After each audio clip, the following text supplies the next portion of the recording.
Let's go to Delta State now, where the National Agency for the Prohibition of Trafficking in Persons, NAPTIP, has come under fierce criticism following allegations that it abducted 8 children from a Delta State orphanage and subjected them to forced religious conversion.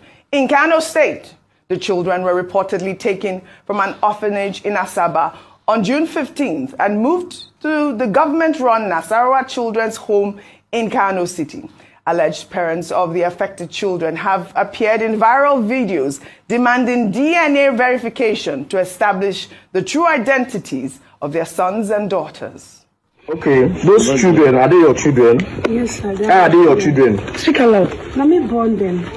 Let me boil them. Let me burn them now. So if you do DNA test, now DNA test will show that you're the mother of the children? Yes, I'm proud of my children. I will be proud of my children. If they do the DNA, it's my blood. So why you can't come orphanage?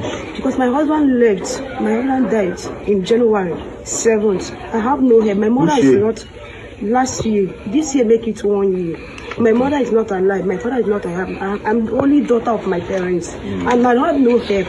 So I called for help for this orphanage to help me for those children. They said I should bring them. Let them help me to train them. That is how I bring them into orphanage. So I have 3 kids. Okay. You understand? So I asked for help, and they employed me as a worker. So it have not even been 3 days I came here.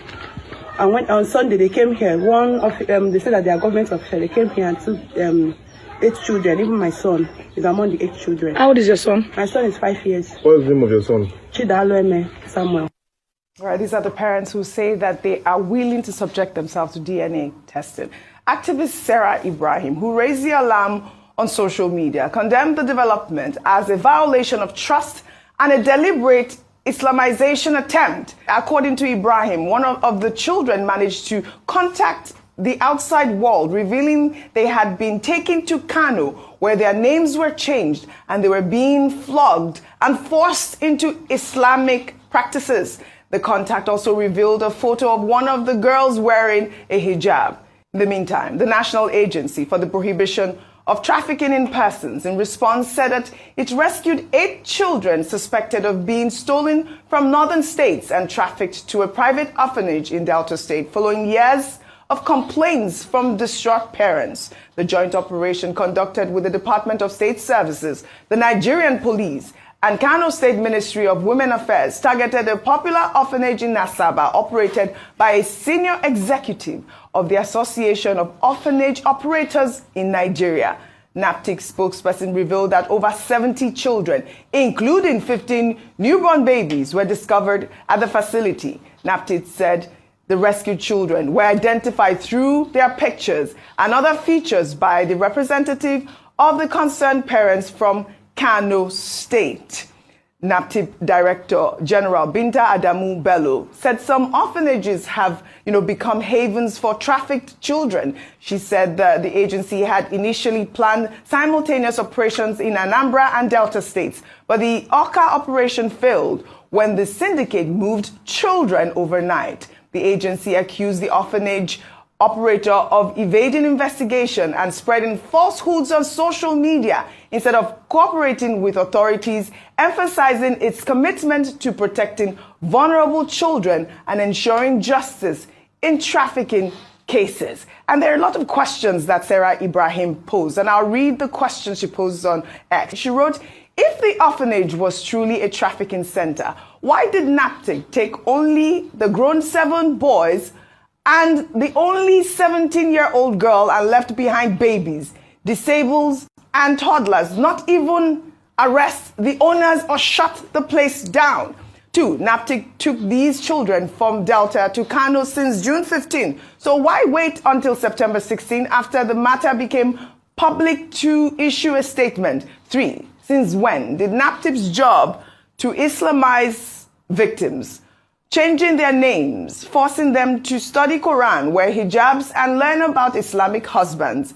Enough is enough. Nigeria is not a banana republic. release the children. And this is a concerned activist, Sarah Ibrahim, who has been following up on the story. And I want to come to you, Ayo, because obviously, you know, you are a mother, and I'm sure that you can understand the pain of those women that we showed earlier. And Sarah's concerns are quite valid. She's saying, how come NAPTIP did not respond until the comments were put on social media? Why did it take so long for NAPTIP to reveal their investigation? The most important question there for me is, why is the orphanage still operating at the moment? We saw the woman out there. We saw people there, journalists going in that facility to find out what really is going on. Why has the police not moved in? All right, so a big thanks to Sarah Ibrahim. And this is the power of social media and how we see the power of media, how it has changed over the years and evolved to expose things like this.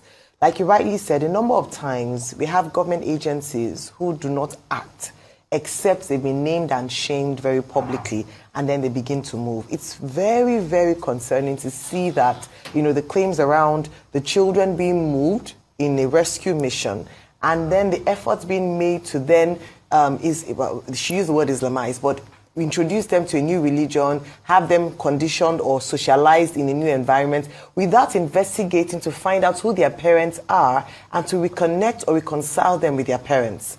These are the issues we have. It's corruption along the value chain, whether from the operators of the orphanages, the people who work with these government agents who collude with some of these traffickers or the orphanage runners and collude with them to perpetuate this evil, and the lack of oversight to ensure that we protect the weakest and most vulnerable in our society, our little children. In other parts of the world, you have what you have a social work system whereby we have a register of kids, and when a child is at risk, you have people swooping to ensure that the child either goes back to their home if it's a good condition or go into government care.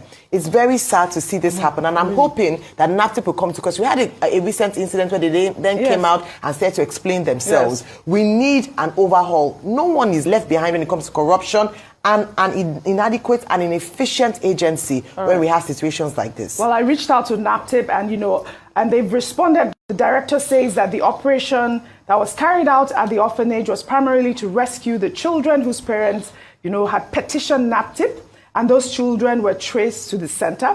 They also said investigation into the matter had been ongoing to determine how the children got into the orphanage and to locate the remaining missing children. Thirdly, about Islamization, they said that they were never to Islamize. They are in protective shelter pending the outcome of the various claims. I mean, my comment, which, I had made earlier, is the fact that these women have come out and that they are ready for DNA testing. Exactly. And, I believe that NAPTIP has said that they are willing to do DNA tests. NAPTIP has to show that the public can trust them. Yes. This is a serious, grave allegation. Absolutely. And we need some more detailed information as regards to the whereabouts of those children. We need receipts.